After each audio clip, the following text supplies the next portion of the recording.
Fala, meus queridos amigos, como estão vocês? Vocês estão bom, né? A época da escola é uma das mais nostálgicas pra gente que já passou por ela já tem bastante tempo, né? Estamos caquéticos. Só que tinha algumas coisas que não eram fora da lei, mas eram proibidas dentro da sala de aula. E é delas que a gente vai lembrar aqui hoje no Nerd Show.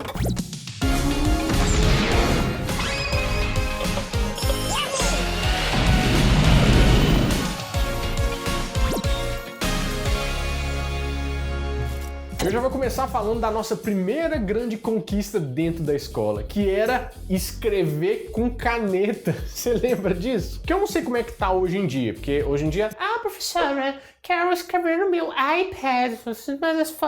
Na minha época, as crianças só podiam escrever a caneta quando elas entravam na quinta série, né? Que hoje é o sexto ano. Mudou tudo, né? Inclusive, eu não entendi essa bagunça, mas enfim. Mas eu lembro que antes da gente chegar na quinta série, a gente só podia escrever a lápis, com aquele folha brochurão, né? Nossa senhora, então, papel almaço. Que saudade do papel almaço. Eu acho que a gente não podia usar caneta porque criança erra muito. E a rabisqueira que o caderno ia virar se a gente usasse caneta, né? Coitado do professor. Mas quando chegou o dia de usar caneta, nossa senhora, foi um surto, né? Até porque nos anos 90 e 2000 foi quando estouraram as canetas coloridas, as canetas de gel e um monte de caneta. Tinha caneta com cheirinho, era sensacional. Tinha até aquelas que só dava pra enxergar a tinta com luz negra. Você lembra de um negócio desse? Mais chique mesmo era quem tinha aquela caneta de 4 cores da Bic, que era azul e branca, você lembra? Mas quem não tinha também conseguia comprar aquelas transparentes que vendia no R$1,99. Que na segunda apertada a alavanquinha da cor já não subia mais e aqui já as canetinhas felizes, né? Mas finalmente quando você podia usar as canetas, você usava naqueles cadernos de pergunta e resposta que rodava a sala inteira, sabe? Só pra você tentar arranjar um datezinho da quarta série. Da quinta, né? Já usava caneta. É o meu caderno de perguntas. Mas não esquece de passar pro João. Passa ainda hoje, por favor. Isso, pro João. João, né? Ai, João. E que aqueles cadernos também eram meio proibidos. Primeiro, porque não bastava fazer isso no intervalo, tinha que fazer no meio da aula, né? A professora assim, gente, então esse aqui é o triângulo. A gente estudava o triângulo na quinta série? O que a gente estudava na quinta série? Nada, né? Porque eu não lembro nada. E no caderno tinha umas perguntas bobas, né? Tipo, qual era a fruta preferida da pessoa, a música que mais gostava. Mas a gente era cruel também, né? E metia o pau nos outros. Tipo assim, quem que era o fulano que era o mais chato, o mais feio. Tinha uns que falavam até quem que era o mais fedorento, que conhece, né, gente? Toda sala tem um fedegoso. Se você não lembra quem era, é provável que seja você. Ou seja, era fofoquinha em formato de caderno, né? Só que não era só isso. Você lembra quando você conversava muito com um colega seu e a professora pega um e separava do outro? Você, não, Joãozinho, vai lá pra frente agora. Você vai sentar aqui, ó, na minha frente, pra eu ver tudo que você tá fazendo. Era um saco. Pois é, né? Tinha essa distância toda e antes do WhatsApp, qual que era a maneira de continuar essa conversa? Com os bilhetinhos. Você podia estar lá na frente, colado com a mesa do professor e seu amigo lá na fundão. O bilhete atravessava a sala inteira e chegava nele. Chupa Correios, tá vendo? É assim que se faz. Se deixasse isso aí, era o dia inteiro. Por isso que era proibido, né? Quem tá passando bilhetinho em sala de aula? Não pode! E quando a professora pegava no flagra, né? Tinha até uns que liam o conteúdo confidencial pra sala inteira. Falava assim, então quer dizer que a minha aula não está interessante, mas o Pedrinho gosta da Laricinha. Que interessante, hein, Laricinha? Laricinha é nome de brecheca. Bom, Pedrinho não estava errado, né? Agora eu entendi! Agora eu saquei! Mas parava de fazer? Não parava, né? No outro dia tava lá falando mal dos outros por bilhetinho de novo. E na época da escola, a gente é visto como uma espécie de... tipo um mini terrorista, né? A não ser que você fosse um bom aluno, né? Aí o resto era tenso. E para evitar problemas maiores, além dos que já aconteciam, algumas ferramentas eram proibidas ao extremo. Um exemplo clássico disso eram as tesouras com ponta. Desde pequeno, eu sou coagido a usar uma tesoura sem ponta. Até hoje eu não uso tesoura com ponta, porque eu me ensinei assim. Todo começo do ano, para desespero dos nossos pais, a gente pegava a lista de material escolar e todo ano era a mesma coisa. Uma tesoura sem ponta. O menino engolia a tesoura, né? Até tinha tesoura comum, mas eu lembro que ela era tipo restrita, ficava no armário que só a professora podia usar. Eu me imaginava tipo um Indiana Jones, sabe, tentando pegar essa tesoura, os negócios ficavam naquele armário de metal verde, um negócio horrível. Mas até que fazia sentido, porque imagina uma criança revoltada com a arma dessas na mão, né? Ou senão uma criança desastrada, que já machucava com aquela que não tinha ponta, imagina com ponta. A grande clássica também era aquela da Cis, que era tipo uma mini régua desenhada em uma das lâminas. Você lembra também? Era muito... Eu tinha um sonho de ter aquela tesoura. E que vira e mexe também, os cabos saíam, né? Ficava só os toquinhos, assim, pra você ficar cortando igual o jardineiro, assim. E quando quebrava, sua mãe te escamava, né? Porque não era um negócio pra você comprar todo ano. Se você conseguisse manter uma inteira, já era bom. Mas no final do ano, todo mundo sabe, né? Se sobrasse um lápis e um apontador no estojo, já era lucro. Ah, e falando em apontador, eles foram iguais às canetas, né? A diversidade de modelos era grande na nossa época. Tinha aqueles pequenininhos de ferro, parecia pesadão, né? Um negócio bom. Tinha os de acrílico em vários formatos e aquele de tamborzinho redondo da Faber-Castell, né? Nossa senhora, era caro. Mas todos eles permitidos, pode levar pra escola sem problema nenhum. Mas uma coisa que não podia de jeito nenhum era apontar lápis com estilete. Sim, porque é a mesma lógica da tesoura sem ponta, né? E nesse caso era ainda mais tenso, porque é literalmente uma lâmina na mão de uma criança, né? E os adolescentes mais velhos lá do ensino médio, né, podia até usar. E o que tinha de carteira com o nome dos outros escrito com aquele, né, corte de estilete, assim, não era brincadeira. Na verdade, o difícil era achar uma carteira intacta dentro da escola, né? Só que isso foi até 2008, quando apareceu uma lei que proibisse qualquer objeto cortante dentro das escolas. Essa lei incluiu tudo que poderia ocasionar um acidente, tipo fósforo, isqueiro e até o corretivo líquido, ou que eu não sei como é que você chama na sua cidade, mas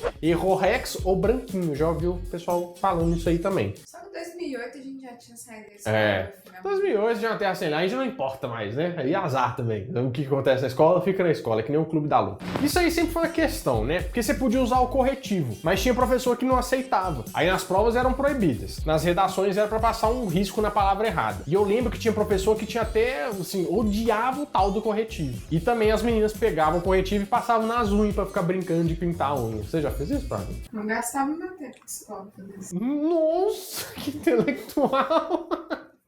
Eu não gastava meu tempo estudando, me tornando um ser humano melhor pra fazer isso aqui. Não, eu mandava um bilhetinho. Né? Tinha gente que usava corretivo pra escrever nas carteiras, nas paredes, e os professores, né, ficavam pistola. E ele foi proibido justamente por causa disso. Não pode! Porque é fácil de depredar alguma coisa da escola com um simples corretivo. Os únicos que ainda podem são aqueles que eram a canetinha, você lembra? Não entendi, né? Porque a canetinha é até mais perigosa, mas tudo bem. Ou então aqueles que são a fitinha branca. Ah, mas aquilo ali já era uma coisa de playboy. Se você usou o corretivo da fitinha branca, você já falou, James, pode corrigir pra mim, por favor. Mas era sempre alguém na sala tinha o corretivo de fitinha e todo mundo pedia emprestado, então não durava. Não durava uma aula, né? Só. Agora, um alvo das escolas desde os anos 90 até hoje são as cartas. E não, eu não tô falando das que você manda pras namoradinhas, pro namoradinho, não. Essas aí morreram quando o WhatsApp chegou finalmente. Que Deus as tenha. Eu tô falando de todo e qualquer jogo de carta. Ai, eu tenho uma história tão triste com isso, meu Deus do céu. As escolas penaram com jogos de carta que apareceram, né? Antigamente o baralho era o principal alvo. O pessoal jogava baralho na sua escola? Nossa, porque truco na minha escola era mato, assim, faltava professor. Se as tia visse a gente lá com um monte de gente sentada no chão, gritando igual um bando de bicho, não tinha outro, era a roda de truco valendo, não era o top, era alguma coisa, mas não era isso não. Truco, meio pau. 9, 12, truco ladrão, duvido, truco panela, truco flash. E era engraçado que nem no recreio podia. Eu não sei se era porque era considerado jogo de adulto, mas qualquer jogo de baralho era proibido. Não pode! Depois uma coisa apareceu em forma de baralho e deixou todos os adultos brasileiros em choque porque era coisa do capiroto, né? Era o tal do Yu-Gi-Oh! Assim, eu nunca vi ninguém jogando na aula mesmo, tipo, matemática rolando, você vai estar jogando dragão branco de olhos azuis, né? No máximo quando faltava um professor, alguma coisa assim. Mas como não permitia o baralho normal, imagina um que tem um pacto com o capiroto, né? Aí é meio difícil. É hora do duelo! Do jeitinho que começou a virar febre, já foi vetado na mesma hora. Aí na escola não podia jogar porque o pessoal tomava. E aconteceu isso comigo. Ah, meu Deus. Uma história muito triste. Senta que lá vem a história.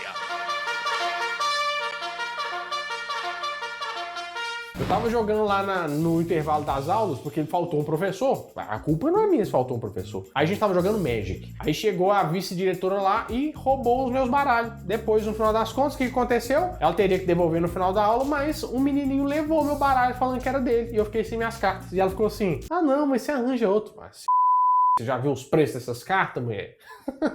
E em muitas casas também não dava pra jogar, porque as mães jogavam fora, né? Menos na minha casa, porque minha mãe tinha até o deck dela. A gente enganou ela pra ela comprar as cartas e a gente deixar as cartas ruins e a gente pegar as boas. Fez isso, mas ela tinha o deck dela.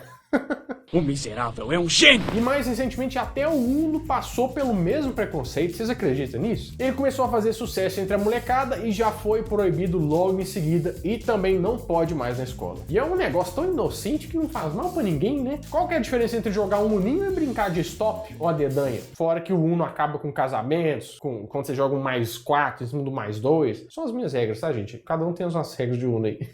Uno. Bloqueio, bloqueio, bloqueio. Uno, compre 4. Mas olha só, tem escola que coloca no regulamento interno que jogos de baralho é a mesma coisa que jogos de azar. Você acredita nisso? Eu não sei o que as cartas fizeram pra esse pessoal da escola, mas esse ódio pelos baralhos precisa acabar. Concordo, discordo, mas discordo concordando. E só te falar um negócio, a gente tá lembrando de coisa aqui, eu tô achando que você não aguenta mais ver televisão aberta, né? E você vem sempre aqui ver o Nerd Show, o comedor oficial de pão de queijo dessa internet, e não se inscreve? Ah não, me dá uma chance, né? Se inscreve aqui no canal, porque essa é a melhor forma de se apoiar meu trabalho se você gosta dele. Além disso, você pode se tornar automaticamente um pãozinho de queijo dessa fornada quentinha, fresquinha e crocante que é o Nerd Show. Ó, e nem precisa de currículo, hein? Bora! Numa época bem distante dos relógios inteligentes, que até passa o café hoje em dia pra você, né? O que a gente tinha de mais próximo disso eram aqueles relógios com calculadoras, você lembra? Os primeiros modelos apareceram nos anos 70, só que a Casio lançou uma linha nos anos 80. E aí nos anos 90 o trem tinha ficado mega popular. Não tinha um camelô que não vendesse uma réplica dele. Só que, obviamente, né, muitas escolas proibiram o uso desse acessório que podia ser muito útil durante a aula. Não pode! Muitos tentavam dar um migué, mas não rolava. Principalmente em dia de prova de matemática. Tinha professor que fazia todo mundo tirar os relógios, inclusive. Você lembra disso? E é engraçado que parece que a própria indústria da papelaria queria ajudar a gente a colar. Porque teve uma época, e deve ter até hoje, que tinha uma régua com a tabuada inteira escrita. E o pior, né? E os lápis com tabuada, você lembra deles? Esse lápis é especial, né? Porque ninguém usava ele, só deixava pra fazer prova. Porque tem aquela coisa, conforme ia apontando, ia sumir na tabuada. Então era mais um lápis pra consulta do que um lápis funcional. E era uma decepção danada, gente, porque a gente vinha com aquele golpe assim, professora, mas é o único lápis que eu tenho, né? Eu não vou conseguir fazer a prova sem ele. Aí ela tirava do bolso, ela andava com uns 10. Aqui, pode usar esse aqui emprestado, tá? Depois você me devolve. Ou então pode ficar com ele. Aí, nossa, professora, estragou tudo. Espero que você aprenda com esse sofrimento a ser mais responsável. E no quesito comida, era meio contraditório. A princípio, era proibido comer dentro de sala de aula. Não pode! Mas sempre tinha alguns dias que a gente tinha a carta branca para fazer algumas coisas que envolviam as duas coisas preferidas de todo aluno, né? Comida e perder aula. Eu adorava perder aula, era muito bom. E a única vez que eu matei aula na minha vida era horário vago. Que pai! Fiquei escondida atrás da quadra da escola. Aí quando eu e minha amiguinha a gente saiu, tinha sido horário vago. Você é burro. Mas ou era o aniversário de um professor, ou uma despedida, ou uma festinha junina da turma. Todo mundo levava um pratinho, comprava uns refris e boa, né? Mas no geral não podia comer, só se fosse em conjunto. E tinha umas coisas proibidas assim, level máximo da escola. O tal do chiclete, vocês lembram? Eu sei que adoro chiclete e ia ficar pistola, né? Não pode! Engraçado que nem vendia na cantina. Tinha bala, chocolate, doce no geral, mas o chiclete não podia. Nem no ônibus ou na van, e o motivo era meio que óbvio, né? Se não tava na boca do menino, tava pregado debaixo da carteira ou tava no cabelo de alguma criança, né? Que ela depois vai dizer, mãe, cuidado com meu cabelo. Porque criança costuma passar as marchas chorando, meu cabelo. Então a melhor solução era evitar, né? Eu não sei como é que estão as cantinas da escola hoje, porque de um tempo pra cá, as secretarias de educação estão proibindo ainda mais coisas, tipo doce, refrigerante e fritura, porque na maioria das vezes a gente não tinha dinheiro, mas quando a mãe dava aqueles R$2, R$5, nossa senhora, R$5 era festa demais, dava pra fazer de tudo. Porque eu sou rica! Só que não adianta proibir muita coisa, né? Porque você já viu alguma escola desse país que não fica perto de um boteco? Ou pelo menos de uma padaria? Até a faculdade fica perto do boteco. Na verdade, a faculdade é no boteco, né? Ali é só um apoio dentro da faculdade. Bom, meus amigos, é isso. Eu espero que vocês tenham gostado bastante desse vídeo. Relembrar os tempos de escola, né? E você pode relembrar mais coisas vendo mais vídeos do Nerd Show, fazendo uma maratona, chama a família, chama sua avó, sua mãe, sua tia pra ver o Nerd Show. Elas vão gostar, eu tenho certeza. Bom, eu vou ficando por aqui, mas toda semana eu volto com mais um vídeo quentinho, fresquinho, crocante pra vocês. Então, adeus!